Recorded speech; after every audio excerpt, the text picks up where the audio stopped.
Ud'uni astajib lakum. Di sini tidak ada persyaratan ABCD. Kata Allah, setiap kita berdoa astajib lakum, maka Allah akan perkenankan doa kita, Allah akan kabulkan doa kita. Bahkan ditambahkan oleh Allah dalam surah Ghafir ayat 60 ini, innal ladzina yastakbiruna an ibadati. Sesungguhnya orang-orang yastakbiruna yang sombong, menyombongkan diri, an ibadati, sehingga dia jauh dari ibadah kepadaku, jauh dari minta kepadaku, sayadkhuluna jahannama dakhirin, maka mereka kelak akan dimasukkan ke dalam neraka jahanam dakhirin, selama-lamanya dalam keadaan hina dan hina.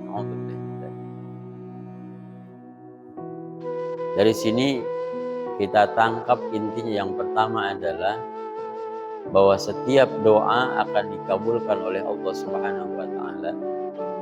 Kemudian yang kedua, ketika Allah katakan innal ladzina yastakbiruna an ibadati, sungguhnya orang-orang yang menyombongkan diri dari ibadah kepadaku. Pertama, berarti doa ini adalah ibadah.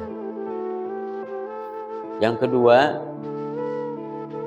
kalau kita menjauhi ibadah, tidak beribadah kepada Allah Subhanahu wa taala, enggak mau disuruh sholat, enggak mau disuruh puasa, masuk ke dalam golongan orang yang sombong kepada Allah.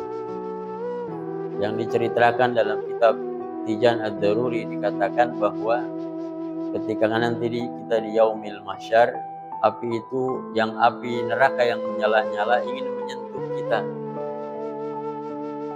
Kemudian dijaga oleh malaikat Malik, kata malaikat Malik, gak boleh, belum waktunya. Lalu api neraka ini protes, la yukhliyanna baini wa baina azwaji. Wahai malaikat Malik, jangan kau jauhkan aku dengan pasanganku. Kemudian malaikat Malik bertanya, man azwaju, siapa pasanganmu? Kullu mutakabbirin jabbar, setiap orang yang sombong kepada Allah Subhanahu wa taala. Jadi korelasinya ada dengan ini. Jadi kalau kita tidak mau disuruh sholat, tidak mau disuruh puasa dan lain sebagainya, kita sombong kepada Allah Subhanahu wa taala.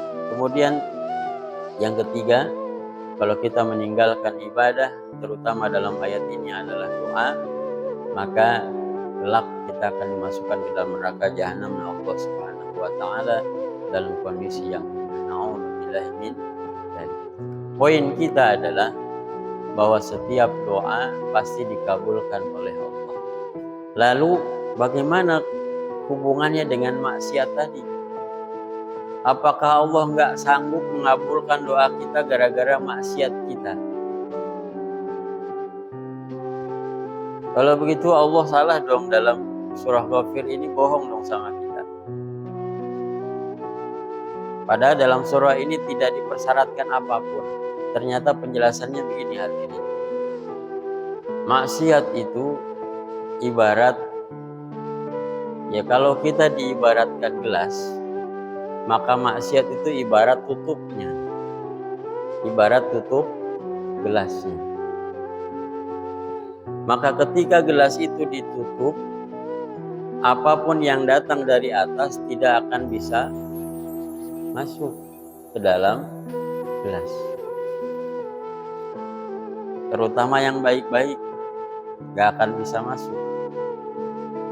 Maka berarti konsepnya secara akidah, bukan doanya yang tidak dikabulkan, tapi pengkabulan doa dari Allah Subhanahu wa taala ini tidak masuk kepada kita karena kita menutup diri kita sendiri dengan kemaksiatan. Itu masalahnya. Kenapa? Karena